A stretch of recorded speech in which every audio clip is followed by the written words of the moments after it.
రాత్రికాల ప్రార్థన.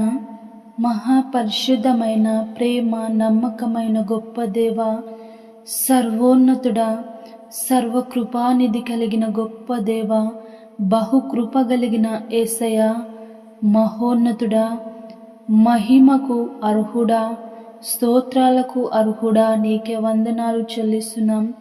యేసయ్య, స్తోత్రాలు చెల్లిస్తున్నాం తండ్రి. ఉదయం నుంచి ఈ క్షణము, ఈ రాత్రి వరకు మాకు తోడై క్షేమముగా మమ్ము నడిపించినందుకు స్తోత్రాలు, వందనాలు చెల్లిస్తున్నాం తండ్రి. ఎలాంటి అపాయాలు, ఎలాంటి ఆటంకాలు, ఎలాంటి అనారోగ్యము రాకుండా మీరు క్షేమముగా మమ్ము నడిపి ఉన్నారు తండ్రి. స్తోత్రాలు దేవా. దినదినము మాకు కావలసిన ప్రతి అవసరతను నీ నామంలో తీరుస్తూ, మమ్మల్ని పోషిస్తూ, సంరక్షిస్తూ, మాకు కావలసిన ప్రతిదీ మీరు అందిస్తూ, మీ కృపను అనుగ్రహిస్తున్నందుకు వేలాది స్తుతి స్తోత్రములు, వందనములు చెల్లిస్తున్నాం తండ్రి. గొప్ప దేవా, కీర్తనల గ్రంథం 28వ అధ్యాయము 7వ వచనం ద్వారా మాతో మాట్లాడుచున్నారు. యెహోవా నా ఆశ్రయము, నా కేడము, నా హృదయము, ఆయన యందు నమ్మిక ఉంచిన గనుక ఉంచెను గనుక నాకు సహాయము కలిగెను. కావున నా హృదయము ప్రహర్షించుచున్నది, కీర్తనలతో నేను ఆయనను స్తుతించుచున్నాను. ఇది దావీదు కీర్తన. తను దేవుణ్ణి ఆశ్రయముగా, కేడెముగా నమ్మి ఉన్నాడు కనుకనే తన హృదయమందు నమ్మిక ఉంచాడు. కనుక దావీదు ఎలాంటి పరిస్థితుల గుండా వెళ్ళినను సహాయం చేసి తనను సంరక్షించి రాజుగా అభిషేకించిన గొప్ప దేవుడు.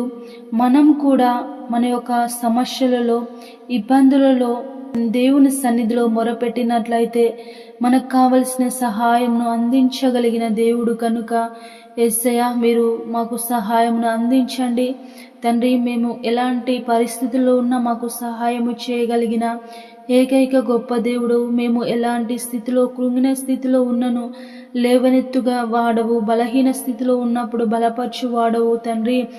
దేవా, చింతిస్తున్నప్పుడు ఓదార్చేవాడవు, బలపరిచేవాడవు. స్తోత్రాలు తండ్రి, వందనాలు చెల్లిస్తున్నాము. యేసయ్య, ఈ ప్రార్థనలో ఏకీభవించిన ప్రతి ఒక్క కుటుంబాన్ని, ప్రతి ఒక్కరిని మీరు పేరు పేరున జ్ఞాపకం చేసుకోండి. వారు ఏ సహాయం కోసం నీ వైపు కనులెత్తి చూస్తున్నారో వారికి సహాయమును అందించండి. వారి కుటుంబాలలో ఎలాంటి అవసరము, ఎలాంటి సహాయము అవసరమైందో మీకు తెలుసు గనుక తండ్రి, వారి కుటుంబాలలో మీ సహాయాన్ని అందించండి. అనారోగ్యంతో ఉన్నట్లయితే ముట్టి స్వస్థపరిచి బాగు చేయండి. ఆర్థిక ఇబ్బందుల్లో ఉన్నట్లయితే విడిపించండి. రక్షణ లేని వారికి రక్షణను దయచేయండి తండ్రి. దేవా, వివాహము కాక చూస్తున్నారేమో, వివాహము మీ నామంలో జరుగులాగును సహాయము చేయమని ప్రార్థించుచున్నాను తండ్రి. గొప్ప దేవా, నీకే స్తోత్రాలు చెల్లిస్తున్నాను. ప్రతి ఒక్క కుటుంబాన్ని పేరు పేరున జ్ఞాపకం చేసుకోండి, తోడై నడిపించండి తండ్రి. వారి ప్రతి అవసరతను మీ పాదాల చెంత సమర్పిస్తుండగా ప్రతి అవసరతకు సహాయమును అందించమని, మీరే కృప చూపించమని తండ్రి. మా భారతదేశంలో, తెలుగు రాష్ట్రాలను, ఇతర రాష్ట్రాలను కూడా జ్ఞాపకం చేసుకోండి. అధికారులను జ్ఞాపకం చేసుకోండి తండ్రి. ప్రజలందరికీ మంచి పరిపాలన అందించడానికి మీరు కృప చూపించి సహాయము దయచేయమని, పడుకొనిచుండగా తోడై ఉండండి తండ్రి. రేపటి గూర్చి మమ్ము సిద్ధపరచండి. మా కుటుంబాల చుట్టూ, మా బిడ్డల చుట్టూ ప్రత్యేకమైన దేవదూతల సైన్యంని కంచెగా ఉంచి, కాపుదలగా ఉంచి తండ్రి, రేపటి గూర్చి సిద్ధపరచమని యేసయ్య నామంలో ఇచ్చిన ప్రార్థన సమర్పించి వేడుకొంచున్నాము తండ్రి. ఆమేన్.